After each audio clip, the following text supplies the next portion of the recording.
sampai engkau meraihnya.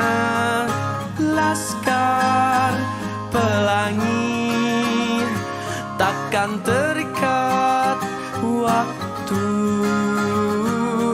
Bebaskan mimpimu di angkasa warna. Selamat datang. Terima kasih sudah menyempatkan waktu dan sudah hadir pada kesempatan yang berbahagia kali ini. Nah, sebelumnya saya ingin baju dan dasi dari Afrika. Ayo. Ambil kuali di dalam goa. Ayo. Sebelum presentasi ini dibuka, Ayo. mari kita awali dengan berdoa. Al-Fatihah.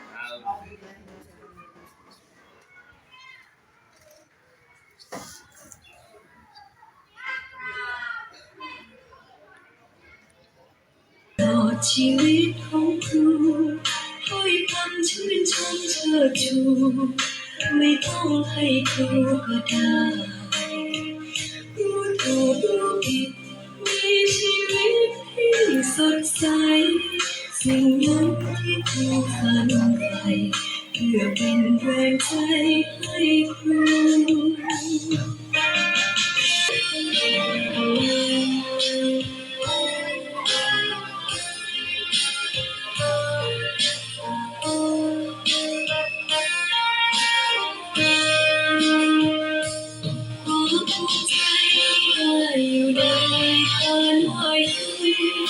แต่อยู่ในวันที่รู้ว่าสิ่งนั้นไปได้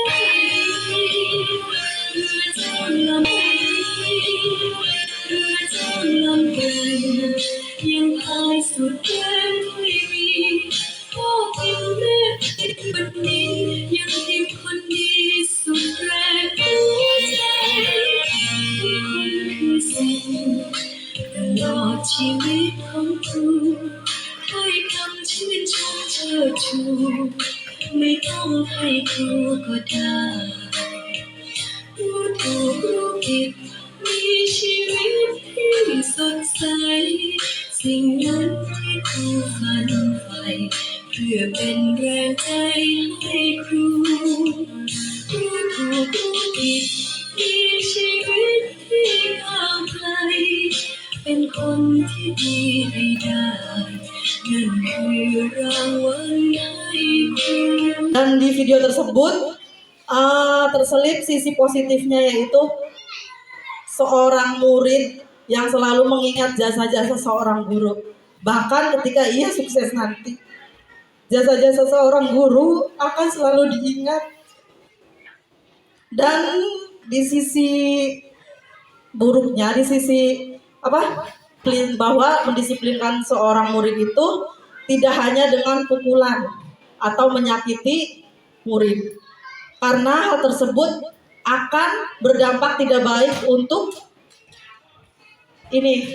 berdampak tidak baik untuk masa depannya kelak nanti.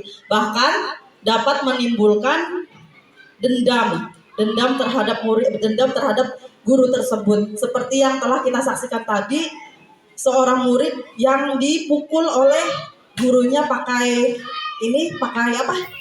kayu, dan dia tidak terima, bahkan dia sampai mengerjai gurunya tersebut.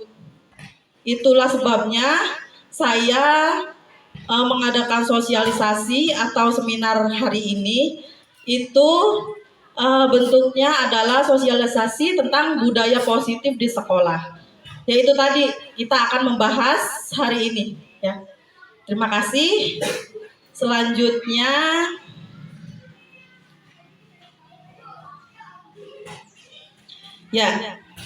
seminar sosialisasi pengembangan budaya positif di sekolah.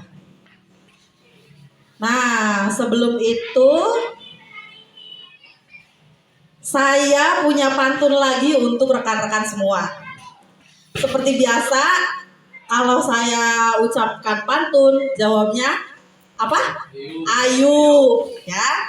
Ke Surabaya beli bagasi. Ayo. Naik beca disapa polisi. Ayo. Sebelum saya mulai presentasi, mohon saudara tahan emosi. Ayo. Jangan emosi. Lanjut. Isilah tangki dengan minyak Ayo. untuk membakar semak-semak. Ayo. Ayo, presentasi ini tak banyak-banyak. Mudah-mudahan bisa disimak. Ayo. Ya, terima kasih. Tidak ada tepuk tangan? Ya, terima kasih. Nah, hukuman dapat mendisiplinkan anak. Setuju. Setuju nggak? Setuju. Yang lain? Kenapa setuju? Ya biar ada efek jerak. Biar ada efek jerah, bagus. Terus? Ya biar anak tidak mengulangi hal yang Sama. sama. Ya. Ada pendapat yang lain kira-kira? Ya bilang tidak setuju ya. Tidak bilang hukum dan enggak. Ya. Memberikan hukuman dapat mendisiplinkan anak. Itu ada sisi baik dan buruknya. Seperti yang ada di video yang telah saya tayangkan tadi.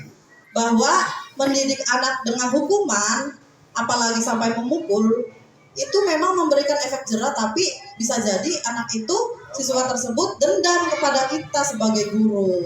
Dan hal itu juga akan terbawa bahkan sampai tua nanti, sampai masa yang akan datang. Itu juga sebenarnya tidak boleh ya.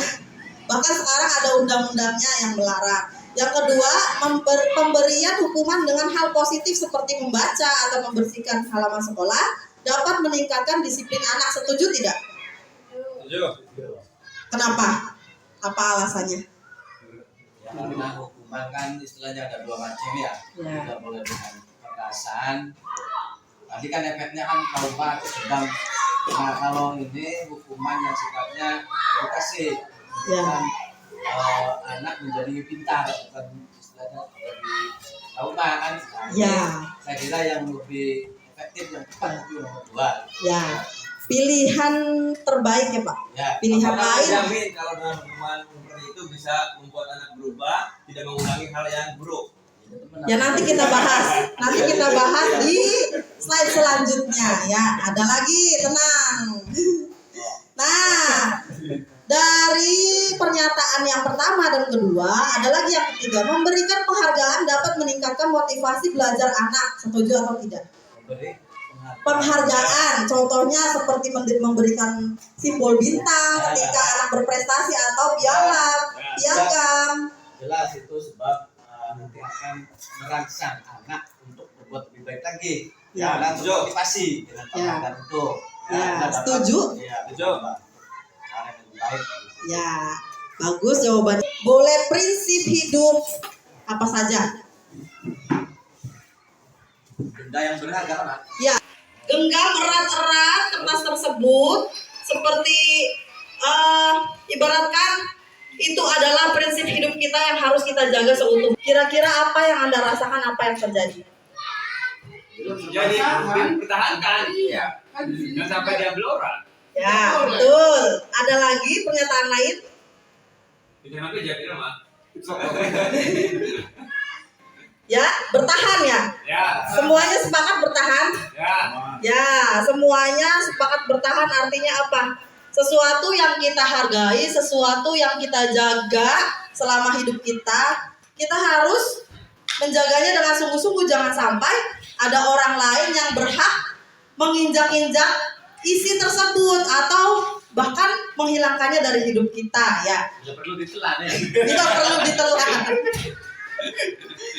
Next, perubahan paradigma teori kontrol atau teori pilihan, ilusi kontrol. Ilusi guru mengontrol murid, ilusi bahwa kritik dan membuat orang merasa bersalah itu dapat menguatkan karakter. Ilusi bahwa semua penguatan positif, efektif, dan bermanfaat. Seperti tadi, penguatan positif, efektif, dan bermanfaat ya.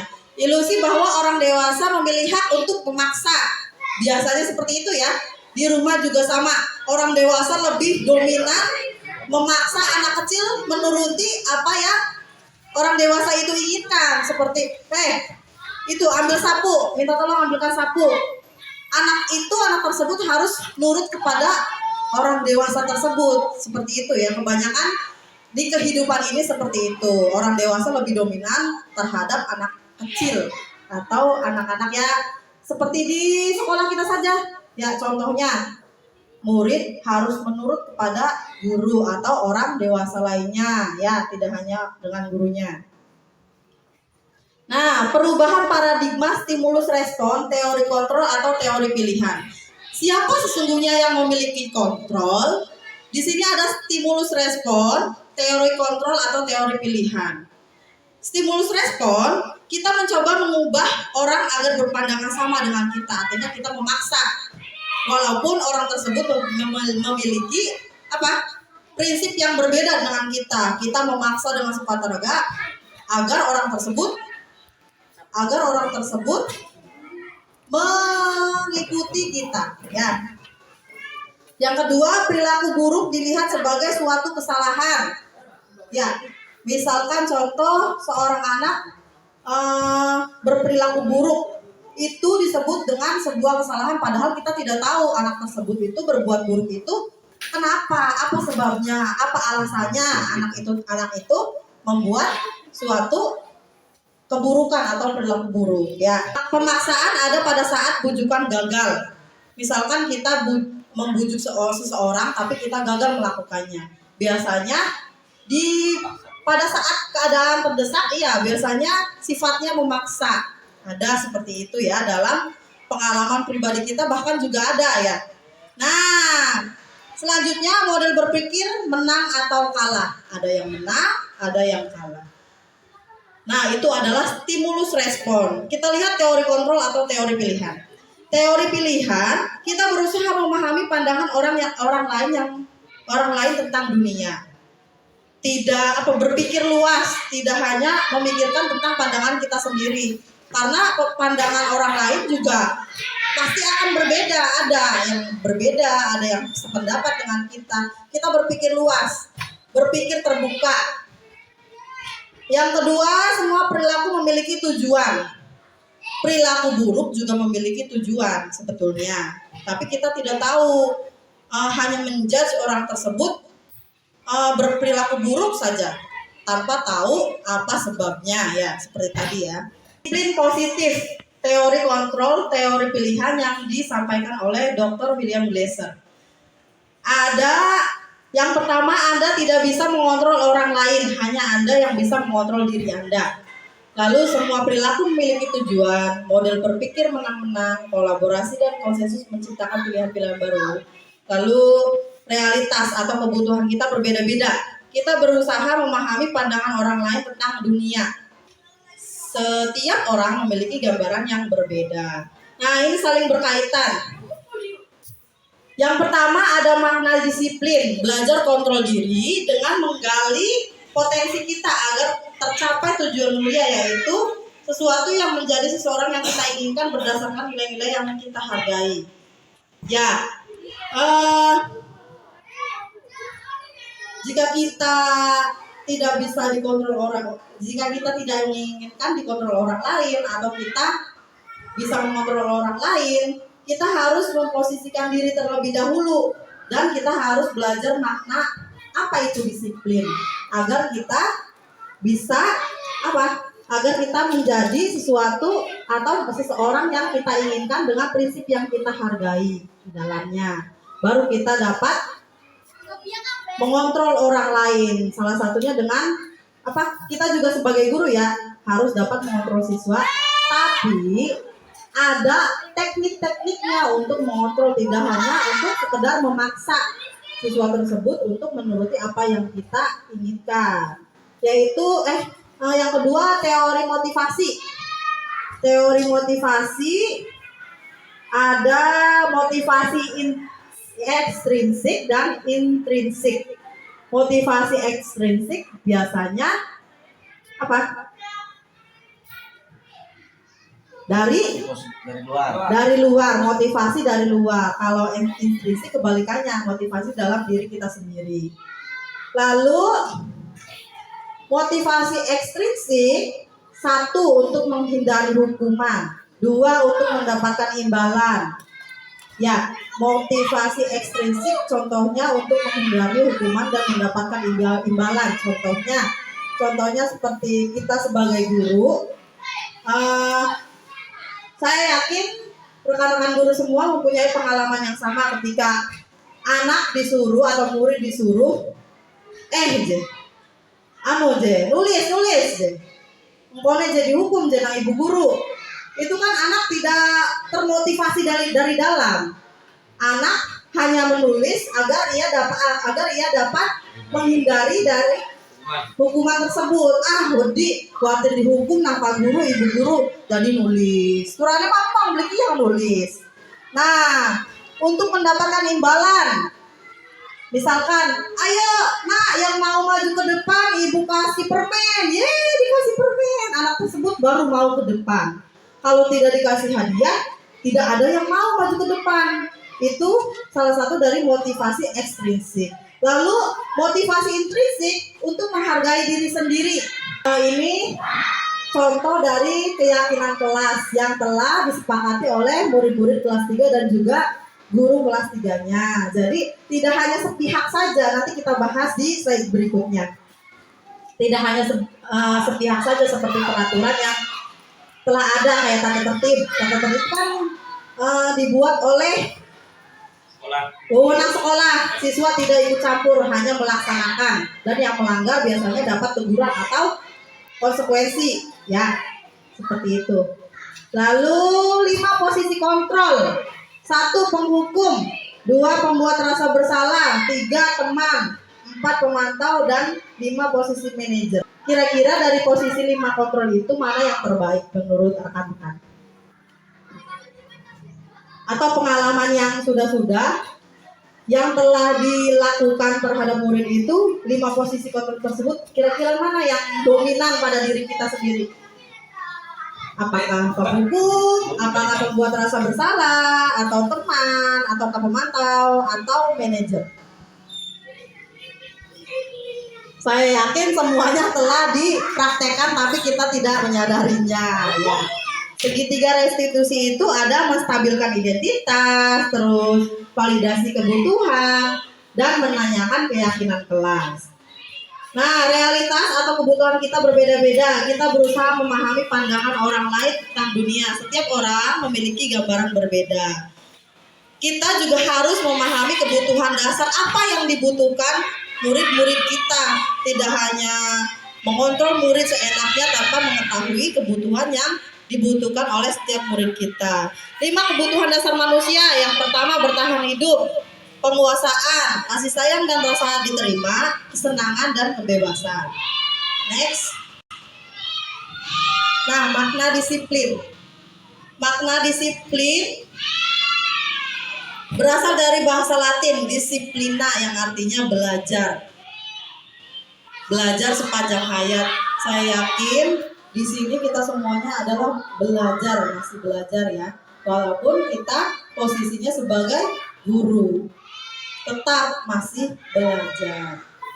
Makna asal dari kata ini berkonotasi dengan disiplin diri dari murid-murid Socrates dan Plato.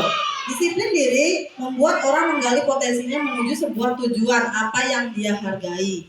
Namun dalam budaya kita, makna kata disiplin telah berubah untuk mendapatkan kepatuhan. Sesuatu yang dilakukan seseorang pada orang lain untuk mendapatkan kepatuhan. Kecenderungan umum adalah menghubungkan kata disiplin dengan ketidaknyamanan, bukan dengan apa yang kita hargai atau pencapaian suatu tujuan mulia. Ya, kadang-kala kita tidak pernah berpikir bahwa adanya peraturan atau tata tertib sekolah itu membuat siswa kita tidak nyaman atau merasa tidak nyaman dengan aturan-aturan tersebut, seperti datang tepat waktu. Itu tidak semua siswa merasa nyaman dengan aturan tersebut karena setiap siswa itu bangunnya berbeda-beda jamnya, tidak sama, tidak jam 6 semua, tidak jam 5 semua.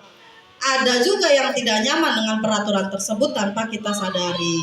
Pokoknya weruh bocah pun hadir tepat waktu tidak mau tahu, mau dia ada kerepotan di rumah sehingga datangnya terlambat, mau siswa itu sakit atau bagaimana, kita tidak pernah tahu.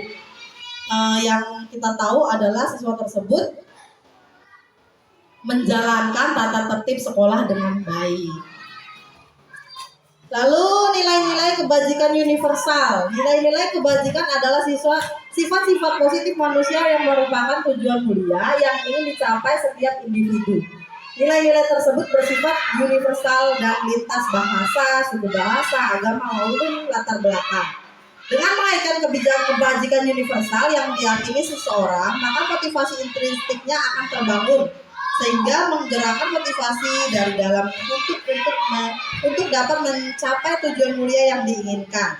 Nah, yang pertama beriman dan bertakwa kepada Tuhan Yang Maha Esa dan berakhlak mulia, mandiri, bernalar kritis, berkebinekaan global, bergotong royong, kreatif. Teori motivasi perilaku manusia, motivasi eksternal, motivasi internal. 1. Motivasi eksternal untuk menghindari ketidaknyamanan atau hukuman apa yang terjadi apabila saya tidak melakukannya. Terus motivasi eksternal selanjutnya untuk mendapatkan imbalan dari orang lain atau institusi. Apa yang akan saya dapatkan apabila saya melakukannya? Berarti berpikir bahwa kalau saya melakukan hal tersebut, apa yang saya dapatkan, imbalan apa yang saya akan dapat dari mengikutinya, seperti itu ya. Lalu motivasi internal, tujuannya disiplin positif ya, untuk menghargai diri sendiri. Saya akan menjadi orang yang seperti apa bila saya melakukannya. Berarti sudah termotivasi dari dalam atau motivasi internal dari dalam diri kita sendiri. Merdeka, menurut Ki Hajar Dewantara, merdeka itu artinya tidak hanya terlepas dari perintah, akan tetapi juga sangat membuat perintah diri sendiri. Anak bisa berkembang dengan sendirinya. Ya, sesuai kodratnya masing-masing. Ya. Sesuai dengan pantauan dari guru yang melihat bakat anak masing-masing. Ya. Itu. Ya, terima kasih Pak Tisno. Ada yang lain? Pak Radi mungkin? Oh, ya Radi. Jawab. Kalau berdasarkan apa yang dikatakan oleh Ki Hajar sekarang itu ya saya perhatikan Ibu Lia dominan ke ini ya, memang ini pakar pendidikan nih ya. Apa yang diucapkan di sistem pendidikan nasional kan Tuturi Handayani atau Ingarso Sumplodo. Terus apa tuh ya, terakhirnya Tuturi Handayani. Nah, di sini merdeka, yang namanya merdeka itu dulu ya, sebelum memerintah ke anak atau ke orang lain, ini otomatis orang yang memerintah itu harus dirinya itu seperti apa, mungkin seperti itu ya. Kalimat ini maksudnya ya, kalimat ini merdeka itu artinya tidak hanya terlepas dari perintah, akan tetapi juga sangat buat memerintah diri sendiri. Jadi kasarnya kalau kita memerintah ke anak itu kitanya dulu yang harus. Iya betul. Iya, kembali ke kita itu ya, sesuai dengan apa yang dikatakan oleh Ki Hajar Dewantara itu. Kalau kitanya memerintah seperti apa ya? Iya, kasarnya mah kita sampai batang. Iya betul. Nah, mana bisa memerintah ke orang lain suruh seperti ini begitu. Iya. Kira-kira seperti itulah. Jadi kembali ke kita sebagai tenaga pengajar, mungkin seperti itu kalimat itu, supaya anak ini diperintah apapun mau, sebab yang memerintah itu bisa diteladani. Saya kira seperti itu. Ya, betul. Terima kasih atas jawabannya Pak Tisno dan Pak Radi. Memang betul ya rekan-rekan semua. Sebelum kita memerintah orang lain, alangkah baiknya kita berkaca. Nah, itu, ya, berkaca. Diri kita itu sudah seperti apa? Sebelum kita mendidik siswa atau murid, kita harus mengerjakannya terlebih dahulu agar menjadi contoh atau teladan untuk murid-murid kita, seperti semboyan Ki Hajar Dewantara, yaitu Ingarso Suntolodo ing madya mangunkarso tuturi handayani. Jadi kita harus memposisikan diri kita terlebih dahulu sebagai seorang pendidik. Sudah seperti apakah kita ingin menjadikan peserta didik atau murid kita, menjadikan merubah karakter siswa kita itu menjadi lebih baik, itu kita harus apa dulu ya? Begitu. Kembali ke diri kita sendiri ya. Ya, menambah kapasitas diri kita sebagai pendidik. Salah satunya dengan mengikuti pelatihan, terus apalagi? Ya, itu secara mandiri lah. Kita harus menambah kapasitas kita sebagai pendidik. Lalu juga tak lupa kita harus menjadi tauladan yang baik terhadap murid-murid kita. Lalu ya murid kita selanjutnya bisa mengikuti. Kalau misalkan jemong gurunya kita baik beli mengkonon, gitu kita harapan nurut, biasanya mengkonon. Itu artinya kalau seperti itu anak tuh tidak merdeka. Iya, tidak merdeka. Ada paksaan. Di sini kan ada kalimat merdeka. Ya, betul. Kurang lebih seperti itu. Ya, apa itu tidak ada cacat lah. Kemungkinan anak itu sebuah apa saja yang mau. Iya. Kalau kitanya sudah menjadi teladan yang baik untuk murid kita, insya Allah murid kita juga mengikuti apa yang kita perintahkan atau yang kita anjurkan. Seperti itu ya. Next, dihukum oleh penghargaan. Bahwa penghargaan berlaku sama dengan hukuman. Dalam artinya, meminta atau membujuk seseorang melakukan sesuatu untuk memenuhi suatu tujuan tertentu dari orang yang meminta atau membujuk. Dorongannya eksternal dan akan ada faktor ketergantungan. Beberapa dampak dari pemberian penghargaan. Ya, ada dampaknya atau ketergantungan.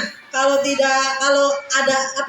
tidak ada imbalannya, biasanya kalau misalkan dilakukan secara berkesinambungan, tapi pada suatu saat kita tidak memberikannya imbalan, nanti biasanya anak tersebut tidak mau melakukan apa yang kita instruksikan. Ya, tuman. Kudu anak imbalannya baik. Ya. Pengaruh jangka pendek dan jangka panjang.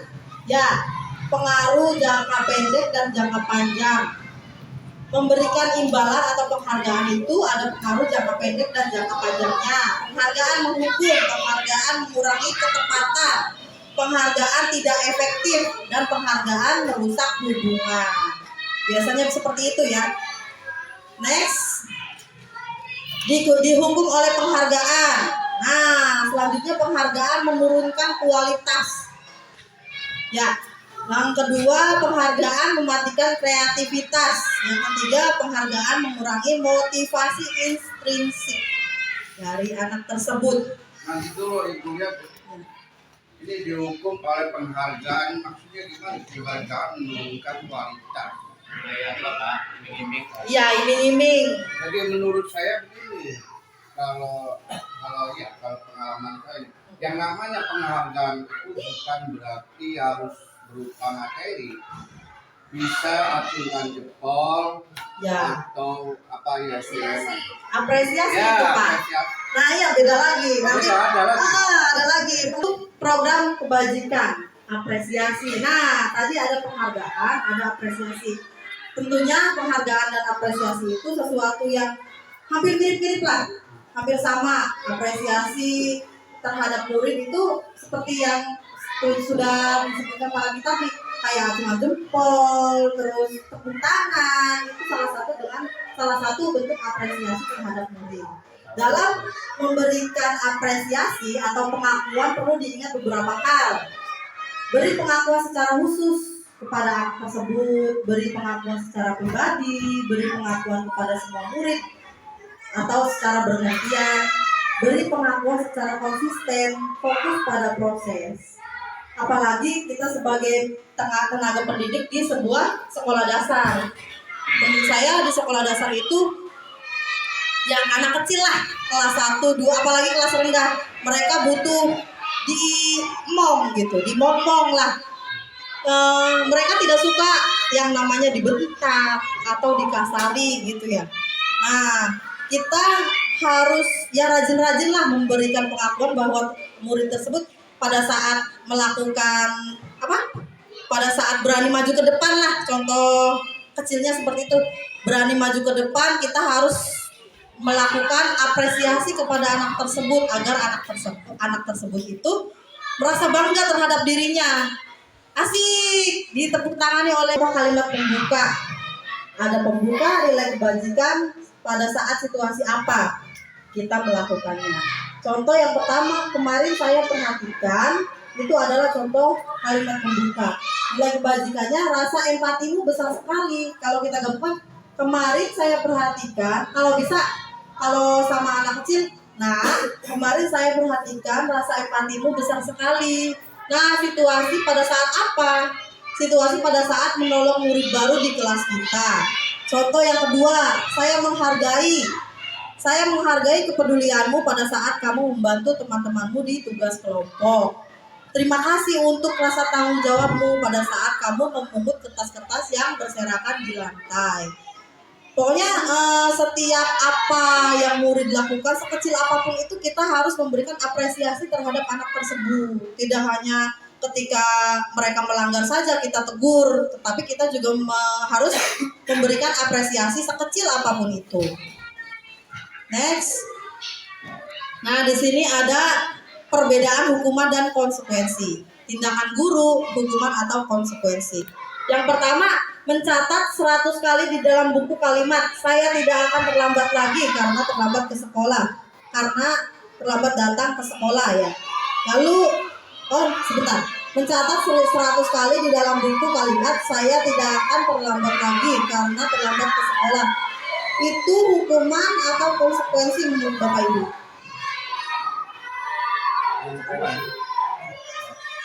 Konsekuensi atau Kalau hukuman? menurut saya ini dilihat dari latar belakang anak. Kalau anaknya itu contoh umpama di kelas 1 ya, di kelas 1 itu belum bisa nulis, belum bisa baca, dikasih hukuman seperti itu menyiksa. Ya. Iya, menyiksa gitu.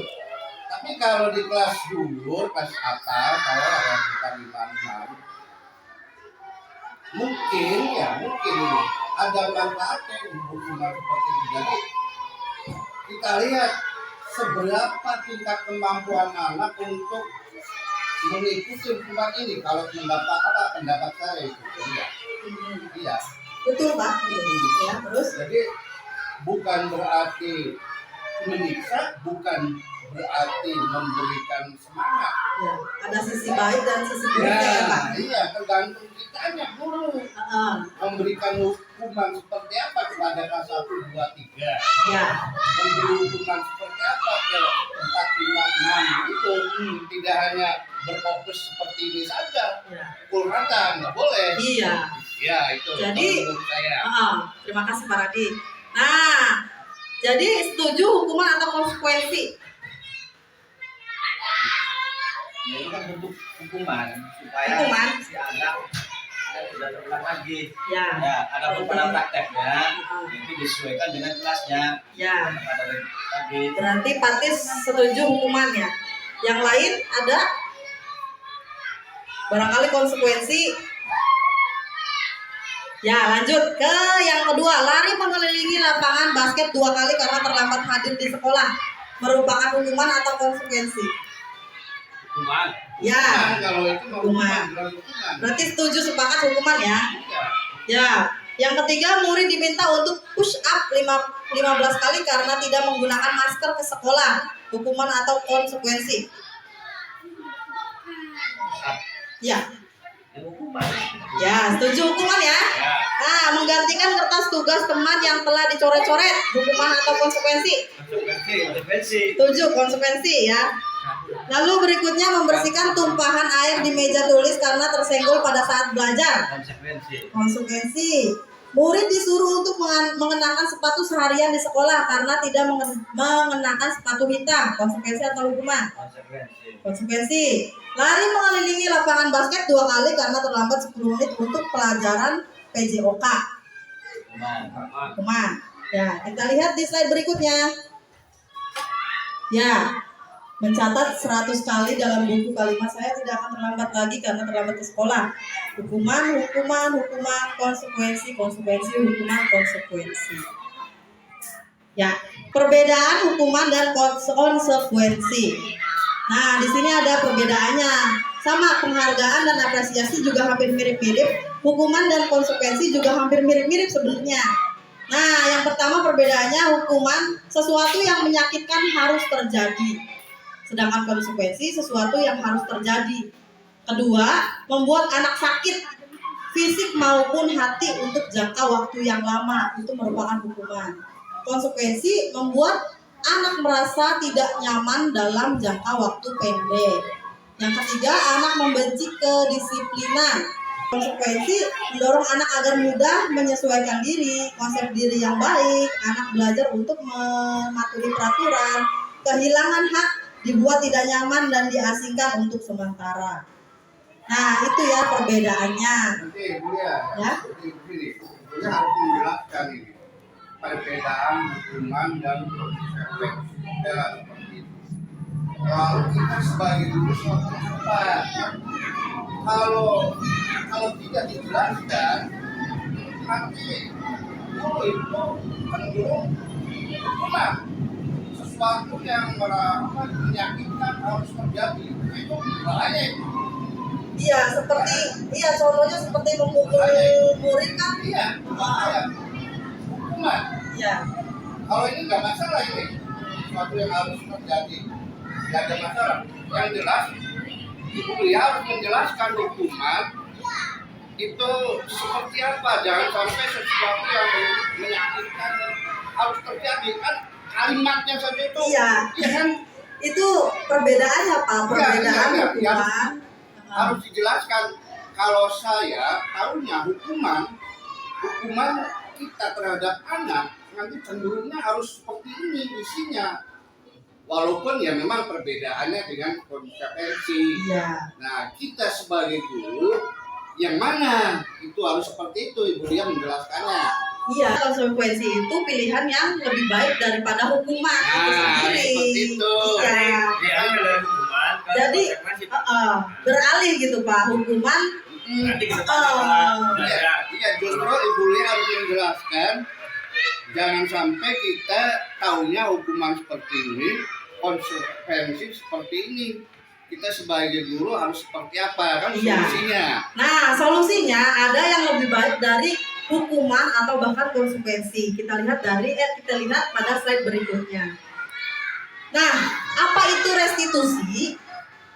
Restitusi adalah proses menciptakan kondisi bagi murid untuk memperbaiki kesalahan mereka sehingga mereka bisa kembali pada kelompok mereka dengan karakter yang lebih kuat.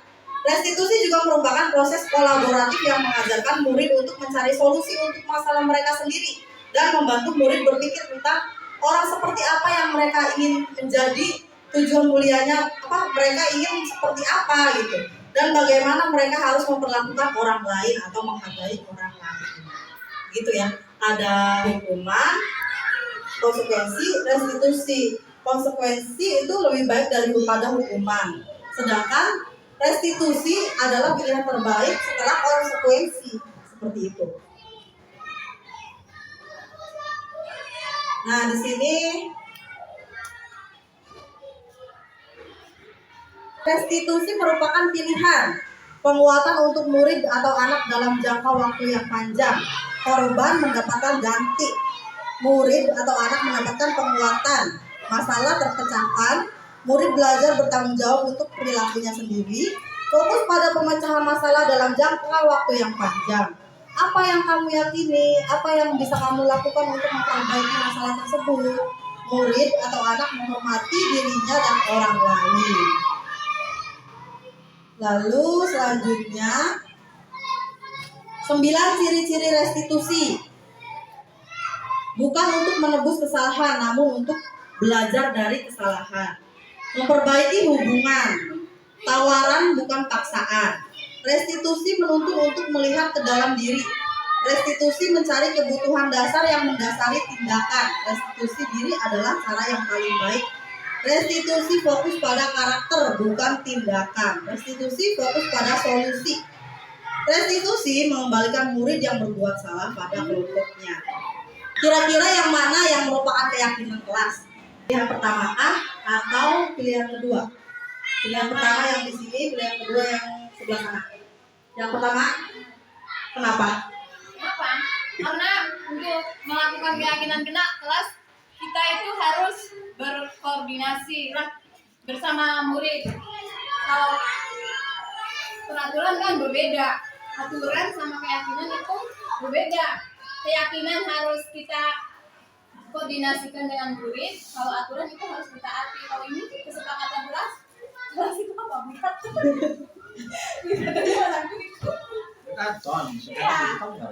Ya, terima kasih jawabannya Bu Zulfa. Nah, kita lihat pada kalimatnya. Kalimatnya di sini sama, kesepakatan kelas. Tapi kalimatnya yang pertama, datang tepat waktu, mengucapkan salam, menjaga kebersihan sekolah, berdoa sebelum dan sesudah kegiatan, aktif dalam pembelajaran. Nah, kita lihat pilihan kedua. Kalimatnya, kami guru dan murid yang saling menyayangi. Berarti ada kesepakatan antara guru dan murid. Semuanya andil, guru dan murid mempunyai andil yang sama dalam membuat kesepakatan kelas. Jadi sepakat, tidak hanya guru saja yang menginginkan saling menyayangi, tapi murid tidak, begitu ya. Nah, yang kedua, kami murid yang semangat belajar, kami murid yang peduli dengan teman-teman. Seperti contohnya yang sudah saya buat. Yang pertama, religius dengan selalu berdoa sebelum dan setelah belajar. Ini adalah suara dari saya dan murid kelas 3, bukan hanya saya sendiri yang menentukannya, tapi kesepakatan bersama membentuk keyakinan sebuah kelas, begitu. Kebutuhan dasar manusia ada 5. Yang pertama, kasih sayang dan rasa diterima. Yang kedua, kesenangan, penguasaan, kebebasan, dan bertahan hidup. 5 posisi kontrol guru. Yang pertama, penghukum. Yang kedua, pembuat rasa bersalah. Yang ketiga, teman. Yang keempat, pemantau. Yang kelima, manajer. Guru membuat pilihan kepada murid. Nah, kamu telah membuat suatu kesalahan. Nah, bagaimana cara untuk memperbaikinya? Kamu punya solusi apa untuk memperbaikinya? Seperti itu ya. Jadi mereka akan berpikir, wah, diperbaiki dengan cara apa ya? Mereka akan bertanggung jawab atas kesalahannya sendiri. Seperti itu. Tidak merugikan pihak yang menjadi korban ataupun menjadi tersangka, begitu ya. Nah, ini juga mengevaluasi diri bagaimana cara untuk memperbaiki diri. Seperti itu. Pernyataan-pernyataan. Ya, saya kecewa sekali dengan kamu, membuat orang merasa bersalah. Kamu tidak pernah melakukannya, menghukum. Ayolah lakukan demi ibu atau bapak. Biasanya itu kalimat-kalimat yang dilontarkan oleh teman ya, berarti posisi guru sebagai teman. Lalu, apakah kamu mau mendapatkan stiker bintang hari ini? Pemantau biasanya itu. Lalu, bagaimana kamu bisa menyelesaikan masalah ini? Itu baru manajer. Siswa dituntut untuk berpikir menyelesaikan suatu masalah, apa yang harus dikerjakan murid tersebut untuk memperbaikinya. Nah, kamu selalu paling terakhir, biasanya penghukum. Segitiga restitusi ada validasi kebutuhan, menstabilkan identitas, menanyakan keyakinan. Validasi kebutuhan, contoh kalimatnya seperti kamu tentu punya alasan mengapa melakukan semua itu. Adakah cara yang lebih efektif untuk mendapatkan apa yang kamu butuhkan? Itu biasanya kalimat-kalimat validasi kebutuhan. Nah, selanjutnya menstabilkan identitas. Setiap orang pasti pernah melakukan kesalahan. Misalkan contohnya, setiap orang itu pasti pernah melakukan kesalahan. Jadi murid tersebut dibikin tidak tegang, aduh kita ku salah, kudu priwe apa. Jadi guru itu jadi penyejuk hati murid tersebut. Nah, setiap orang pasti pernah melakukan kesalahan, seperti ibu juga pernah melakukan kesalahan, tidak kamu saja. Berarti siswa tersebut merasa dirinya itu tidak sendiri, seperti itu. Lalu kamu bukan satu-satunya yang pernah melakukan ini. Nah, seperti yang telah saya sampaikan tadi. Terus menanyakan keyakinan. Nilai-nilai apa yang telah kita sepakati setelah kita membuat keyakinan kelas dan sudah ditempel di masing-masing kelas itu. Nah, kembali lagi siswa dipertanyakan nilai-nilai apa yang telah kita sepakati. Dapatkah kamu menyebutkannya? Berarti, oh iya, nilai-nilai yang telah disepakati telah ada, tapi saya melanggarnya. Jadi siswa itu berpikir,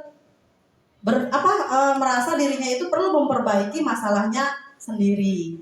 Kamu ingin menjadi orang yang seperti apa? Seperti itu. Ya. Hukuman mungkin bagi saya masalah hukuman, karena ini kan peralihan dari hukuman ke konsekuensi dan apa tadi satunya restitusi ya. Mungkin itu. Jadi kedepannya mungkin dari hukuman, kalau ada anak yang bikin masalah, bikin salah, dirubah ke konsekuensi. Jangan sampai membuat anak jadi bisa ngedon lah mentalnya. Ya. Mungkin itu. Kalau restitusi, kan restitusi lebih baik dari konsekuensi. Jangan bertahap. Ya. Bertahap. Jadi step by step. Kalau langsung kan mungkin anak juga nggak bakal dapat apa yang bisa didapatkan, kan nggak dapat ilmunya. Jadi mungkin ke konsekuensi dulu, hukuman ringan kan mungkin konsekuensi, jadi ke tahap itu dulu lah. Ya, mungkin intinya ya bertahap lah nanti. Ya, intinya hal baru yang telah Pak Agung dapatkan dari sesi ini adalah tentang masalah hukuman dan konsekuensi ya. Nah, intinya malah harus lebih hati-hati lagi melihat keadaan anak dalam menerapkan sanksi ataupun hukuman, kan, karena sudah didefinisikan secara rinci dari hukuman, penghargaan sampai apresiasi dan juga restitusi. Kalau sebelumnya ya saya jelas tidak tahu istilahnya mah, yang penting anak gerak atau istilahnya mah kapok. Ternyata kan imbasnya psikologi kan, anak tuh jadinya dendam atau apa. Nah, dengan adanya definisi tadi istilahnya kita harus hati-hati lagi.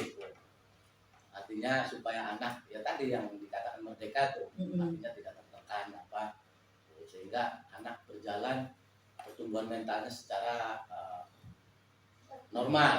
Contohnya saya sendiri waktu di SD, di SMP, yang mungkin karena kenakalan saya pernah ditempelin apa, sampai sekarang tuh masih dendam terhadap guru tersebut. Yaitu pengalaman pribadi.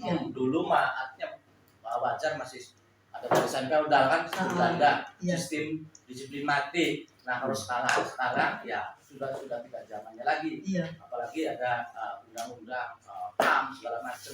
Nah, di situ guru dituntut lebih bebas, lebih hati-hati, lebih begitulah sesuai dengan kurikulum IKN. Jadi menurut Bapak Ibu, posisi kontrol yang terbaik itu posisi kontrol apa? Menurut saya seperti layangan.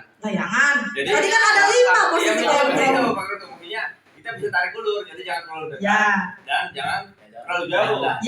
Berarti ada baiknya dikala kita sebagai posisi kontrol sebagai teman dan apa satunya? Ya, seperti pengajar, jadi manajer. Jadi kita tetap ada batasan gitu. Jangan terlalu dekat. Ada kalanya kita sebagai teman dan sebagai pemantau dan juga sebagai manajer.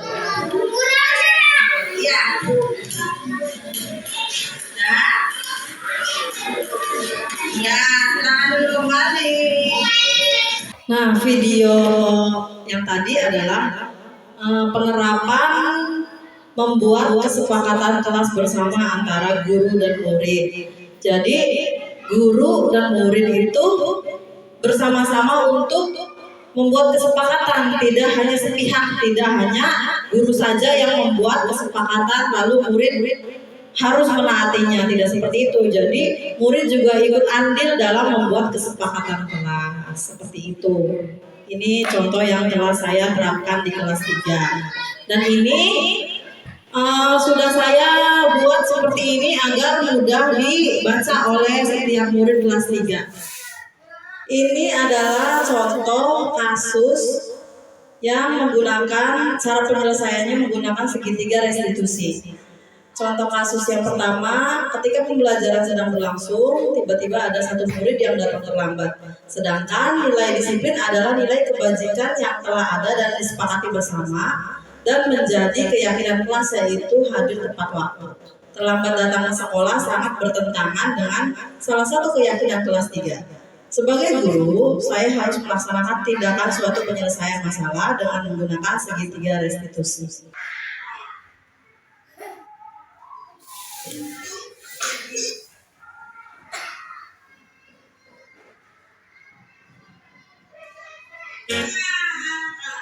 Nah, ini adalah contoh adegan yang menyelesaikan suatu masalah dengan segitiga restitusi.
Kamu pasti ingat tidak dengan pihak kelas masih ingat salah satunya hadir tepat waktu. Itu yang ada. Hadir tepat waktu. Sekolah kita masuk mulai pukul 7.15. Kita harus menjalankan keyakinan kelas kita salah satunya dengan supaya dapat terlambat ya. Lumayan tidak kalau keyakinan kelas itu penting.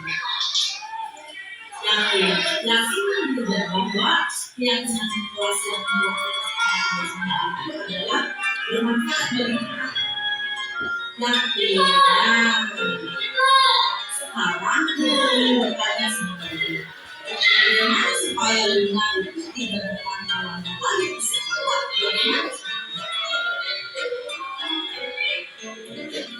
Sebelumnya jangan terlalu lambat dan bangunnya lebih pagi atau lebih awal. Begitu ya. Luna mulai nanti malam Luna harus berapa? Jam 9 malam. Sepakat dengan jam 9 malam dan seterusnya ya. Tidak hanya dari malam saja. Terus bagaimana memang harus lebih bangunnya juga harus lebih awal.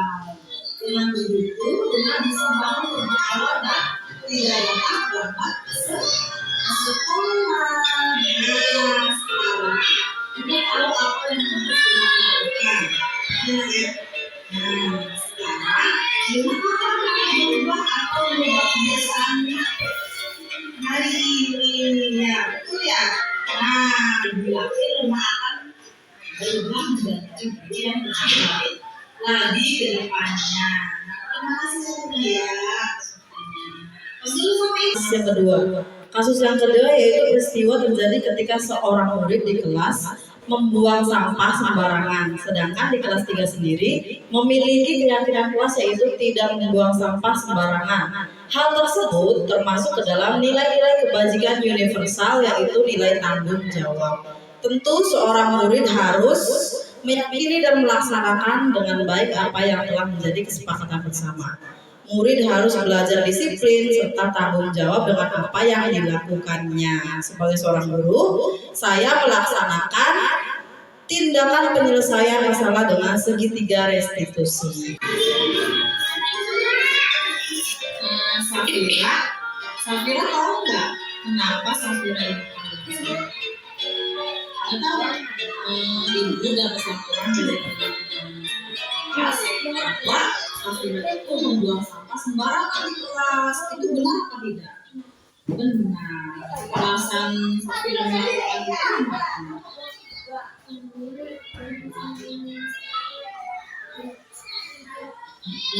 Lalu kenapa Safira melakukan semua itu? Oh, kesal karena tulisan Safira jelek. Nah, iya betul. Ibu paham. Karena setiap manusia itu pasti akan berbuat salah. Ya, tidak mungkin sempurna. Semua manusia itu pasti akan berbuat salah, termasuk ibu. Ya, ibu sebagai ibu juga pasti pernah berbuat salah. Tidak hanya Safira sendiri. Ya, nah, ibu mau tanya sekarang sama Safira. Menurut Safira, membuang sampah sembarangan itu perilaku baik atau tidak baik? Tidak baik, betul ya Naya. Nah, ya, coba Safira ingat-ingat lagi kesepakatan kelas yang telah kita buat atau sepakatan bersama. Salah satunya tidak membuang sampah sembarangan. Betul ya. Nah, berarti kita harus menjalankan kesepakatan kelas yang telah kita sepakati bersama, dan kita harus berkomitmen untuk menjalankannya. Ya, salah satunya dengan tidak membuang sampah sembarangan. Nah, kalau Safira membuang sampah sembarangan di kelas itu akibatnya apa? Iya, kalau kelas kita kotor, kita belajarnya apa dampaknya? Nggak nyaman, betul ya, pinter. Nah, ketika kelas kita bersih, maka apa? Belajar kita menjadi nyaman, dan sebaliknya ketika kelas kita kotor, belajarnya menjadi tidak nyaman karena banyak sampah berserakan nanti ya. Lalu teman-teman yang lain juga mengikuti Safira dengan membuang sampah sembarangan. Tadi Safira bilang kalau Safira itu kesal karena tulisan Safira itu jelek ya. Nah, iya. Lalu untuk memperbaiki atau supaya Safira itu merasa lagi dengan tulisan Safira, maka yang harus Safira lakukan itu apa? Belajar ya. Nah, ya betul, belajar, berlatih terus menerus ya, supaya tulisan Safira menjadi bagus sih, ya, menjadi lebih rapi lagi ya. Nah, berarti kesepakatan kelas yang telah kita buat di kelas itu menurut Safira bermanfaat tidak bagi kelas kita? Iya, bermanfaat, betul. Nah, kapan Safira akan berubah? Sekarang ya Nak ya. Nah, sekarang berarti Safira akan berubah menjadi pribadi yang lebih baik dengan cara apa? Salah satunya tidak membuang sampah sembarangan, karena akan berdampak tidak baik untuk kegiatan belajar di kelas. Kelasnya menjadi tidak nyaman karena banyak sampah berserakan nanti ya. Nah, kita sepakat ya. Nah, ya. Nah, Ibu yakin Safira nanti ke depan akan menjadi pribadi yang lebih disiplin lagi ya. Nah, terima kasih Safira atas waktunya. Ya, Ibu mohon maaf apabila ada perkataan Ibu yang kurang baik dan berkenan di hati Safira. Ya, Nak ya. Terima kasih atas waktunya. Ya.